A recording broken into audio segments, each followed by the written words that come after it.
Senator Melisa Franzen standing for re-election. The first-term senator lives in Edina and represents all of that city, West Bloomington, and smatterings of Minnetonka and Eden Prairie. Senate District 49. And I'm proud to say that I'm chair of Senate District 49, and I'm prouder to say that we unanimously endorsed Senator Franzen by acclamation for re-election in 2016.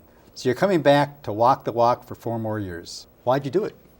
Because my work isn't done. I have just put my tippy toes in the water, and now I have a better sense of what legislature work is like and how to get things done, even though I have been doing things for the last 4 years. And I'd like to continue to represent my district on areas that are important, such as healthcare and transportation and education. But it's really a hard job, isn't it? It is. It's hard balancing. It's a part-time legislature, but the expectation is certainly more than that. You'll remember, I think, that the O'Brien household hosted a soiree 4 years ago for your election efforts back then, and Governor Dayton showed up, then Mayor Ryback showed up, Met Council member Steve Elkins was there, and a host of other luminaries were there to introduce you to the real world of politics, or so we said. So, do you remember that event? Of course. We have gracious hosts, and certainly very humbled that the governor made it over to Edina to kick off my fundraising and my campaign in 2012, and now move forward to 2016, where we're running a re-election campaign and working with a lot of the same people who gave me support from the very beginning. Well, there's no doubt but that you are one of the state Senate's rising stars, but you've also become a mother. Philip, probably the cutest kid in the block, I saw last Saturday at our local picnic. But I also know that besides being a senator and besides being a loving mother, that you're working hard to be reelected, and you're going door to door. I know you're going door to door because there's been any number of events set up in that fashion. What are the voters telling you? Well, it's a lot different than 4 years ago when I was introducing myself and people were asking me if I was old enough to vote. This time around, what did you tell them back then? Back then I told them Walter Mondale was younger when he got appointed to the Attorney General, so that kind of put the kibosh on that argument. But this year I'm going out and people know that I've been representing them, or at least I can tell them that I've been representing them for the last 4 years, and I have something to show for it. Well, I know you got a very enthusiastic reception at the Edina 4th of July parade. It's really good to see how people reached out to you. But I want to talk on a more serious vein. You had a condensed 11-week session. You have divided government over in St. Paul, and not everything got done. Are the voters aware of that? I think so. I think people are paying attention, especially in our district, where we had a tax bill that pretty much got unanimous support by the legislature. And you supported that, did you not? And I supported that bill and really worked with trying to working families, giving working families tax credits, giving college students some relief. So there were a series of things, and families, child credit, I mentioned that already. So there was a good package of proposals in that bill. But the problem was it had a $100 million mistake, and that couldn't be signed by the governor. Well, it could be signed and then challenged, I suppose. Potentially, but we knew that legally that would be a problem. So, so the governor had to veto that. But the bonding bill was something that was left undone, and as you know, every other year is a bonding session, and this year the priority was to pass a bonding bill, and we couldn't get that done. One of the key components of that was missing was the Southwest Light Rail funding. As you know, that's very timely, and representing a district like mine where it would directly benefit from that project, I could not support a bill without that funding. I noticed that there was just what I would call a green light from the federal government. The final environmental approval was issued by the federal government, but that's got to be setting the stage for let's get going and start building this thing, isn't it? Sure, we're trying to really find the right way to fund it from the Minnesota standpoint, but I think if we fail to do that, we're going to lose our turn, and we're potentially jeopardizing future projects and future transportation lines across our state. I think at the end of the day, we all benefit from a good state with good infrastructure, our businesses, our working families, our seniors, and our millennials. So we have to really make sure that people understand, and legislators as well, that just because you don't personally like a train or you personally don't like a bus doesn't mean that other people don't use them. I personally used the bus every time I worked at Target downtown from Edina, so that was something I took advantage of. If I had the Southwest Light Rail line, I would probably have taken that. I'm door knocking in Bloomington, which doesn't even touch the line, and people are telling me without even me saying anything, please get Southwest done. Why is Southwest not done? Even if you're not on the line, they want these options in the metro area. It's going to help the entire region. It's going to grow over 60,000 jobs along the line, plus the economic return on investment is over $6 as it's been researched so forth. So there is an economic benefit, a positive one for our state and for our region, and we need to remain competitive by having options for our transportation systems. You know, a lot of the metro area sends money to rural Minnesota for their long roads. So we all are in it together, and we need to make sure that we find a way to unite and really find a way to fund these things as a state and look at it as a big picture. So I know that it was reported that you and certain other senators had more or less made a pact that you weren't going to vote for a transportation funding that did not include the Southwest Light Rail. Is that, did I state that correctly? Well, I wouldn't say a pact, but we made a statement that this is so important to our region of the state that we will stand together and really leverage our political capital and political power to make sure it gets done.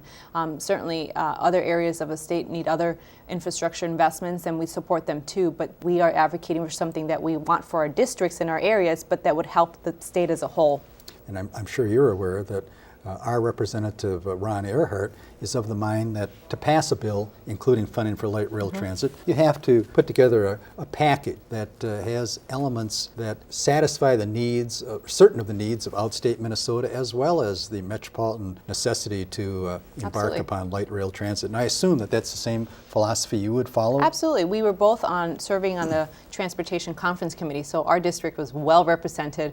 Ron Earhart on the House side, I was sitting on the Senate side. We hope, majority transportation leadership. That would be great. That would be fantastic. We can turn this divided government over this election, can't we? We sure hope to.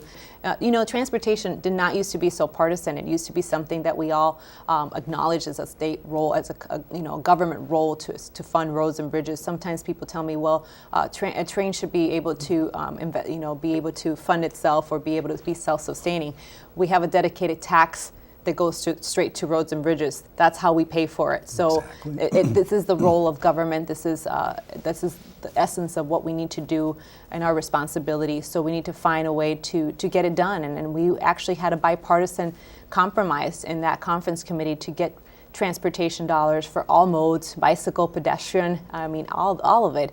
And it just got stuck with the House leadership. There's certainly too much partisanship in some levels that are really blocking progress. Melisa, I'm sort of a wonk on government and the legislature in particular, and I'm not going to bore you to death, but there are two things that I'd like to ask you about. One is we have a budget surplus. What would you do with that budget surplus if you had your druthers? Well, you have to be prudent with tax dollars, so I would see what would be the most prudent thing that our constituents and our taxpayers would want us to do. We know we spend a lot of money in government in different buckets, and that our priorities for our state, like education and health and human services, and certainly we say that we don't have enough funding for certain things like transportation. So I would try to figure out, prioritize where is it that we can make the biggest headway. For instance, in health and human services, where can we have dollars that can be a better return on investment for taxpayers, and certainly in the preventive side, we can save money for the state if we make certain investments. So if I had a surplus, I would probably look in ways that I can end up saving the state money and freeing up some funding, depending where you focus the resources. So the other thing I want to ask you about is Sophia's Law. I know it's something that was near and dear to your heart. Tell our viewers what that entails. So Sophia's Law unfortunately came from a tragic accident involving one of our constituents in Edina, Sophia Beckler. The Becklers were out on a sunny October weekend day on a Sunday to enjoy their boat on Lake Minnetonka, and unfortunately Sophia succumbed to carbon monoxide poisoning and perished. There were 5 kids on that boat, 4 adults. It could have been a bigger tragedy. Both parents were doctors and couldn't do a thing to save Sophia. They came to, I went to the funeral and among so many other community members in Edina, and both parents on separate occasions said to me, we have to do something to prevent this tragedy from happening to any other family. So it quickly went back and researched, are there any other states with a law that would deal with this issue? We realized that there was nothing. Really? And ended up working with the national... I bet there will be more well, laws like this. I think so. I ended up working with DNR and working with the National Boating Associations to really figure out how can we tackle this issue. I asked him if he'd check on Sophia when he went down the steps. It had been about 7 minutes since she was on the deck of the boat.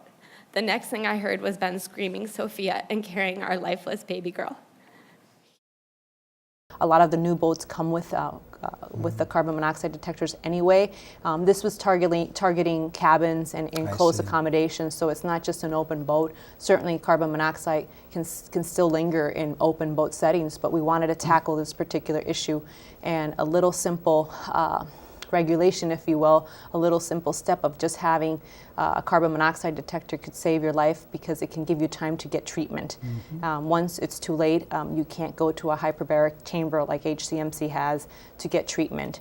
And that was what happened with Sophia. She didn't have time to get the treatment she needed.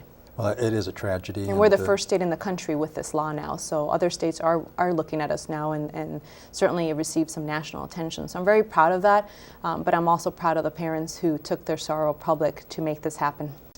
Well, Melisa, it's been great having you serve as our senator, and I know that you're going to serve as our senator for at least 4 more years and longer if you want to. Thanks for stopping by. Thank you, Tim. It's been a pleasure.